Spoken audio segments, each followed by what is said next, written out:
दिल्ली में अधिकारियों की नियुक्ति को लेकर एक बार फिर केजरीवाल सरकार और उप राज्यपाल के बीच चल रही खींचतान के बीच सुप्रीम कोर्ट ने हस्तक्षेप किया है।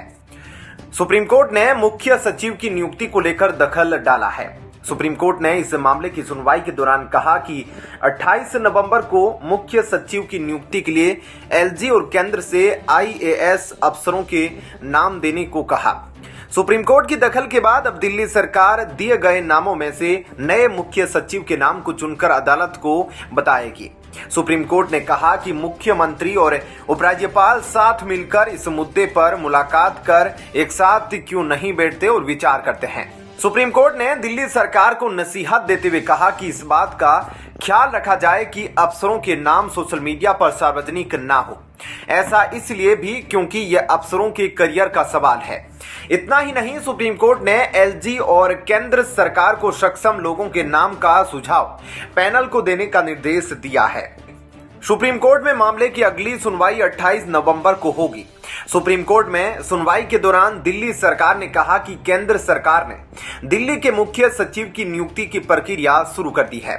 सुप्रीम कोर्ट ने इस सुनवाई के दौरान कहा कि यह इस तरह का कोई पहला मामला नहीं है। हमने डीआरईसी के चेयरमैन की नियुक्ति के मामले में भी यही कहा था, लेकिन फिर भी कुछ नहीं हुआ। जब हम एलजी और सीएम को मुलाकात के लिए कहते हैं तो भी ये मुलाकात नहीं करते। कोर्ट ने कहा कि मुख्य सचिव की नियुक्ति को लेकर एलजी और केंद्र सरकार कुछ नाम पैनल को सुझाए, पैनल उनमें से किसी नाम को चुने। सुनवाई के दौरान उपराज्यपाल के वकील हरीश साल्वे ने कहा कि पैनल को सुझाए गए नाम किसी मीडिया या सोशल मीडिया पर लीक नहीं होने चाहिए।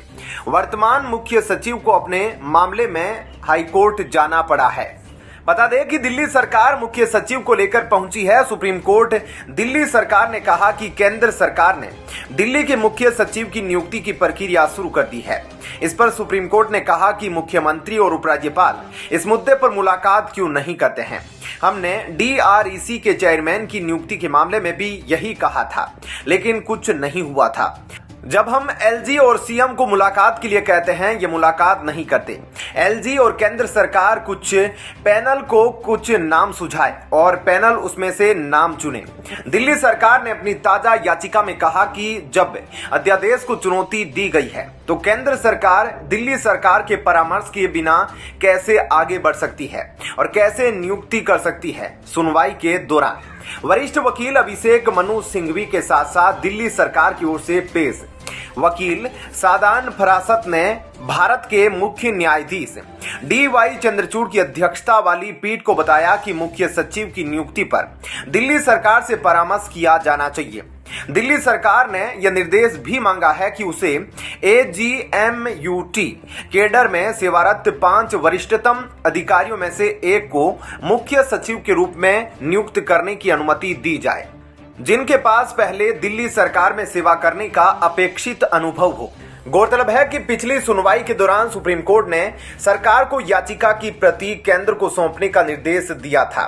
दिल्ली सरकार ने अपनी याचिका में कहा है कि 2023 का संशोधन अधिनियम न केवल 2023 की संविधान पीठ के फैसले का उल्लंघन है, बल्कि मूल रूप से अलोकतांत्रिक भी है, क्योंकि यह अनुच्छेद 239 ए के माध्यम से अंतर्निहित संवैधानिक योजना को अपने सिर पर रख देता है।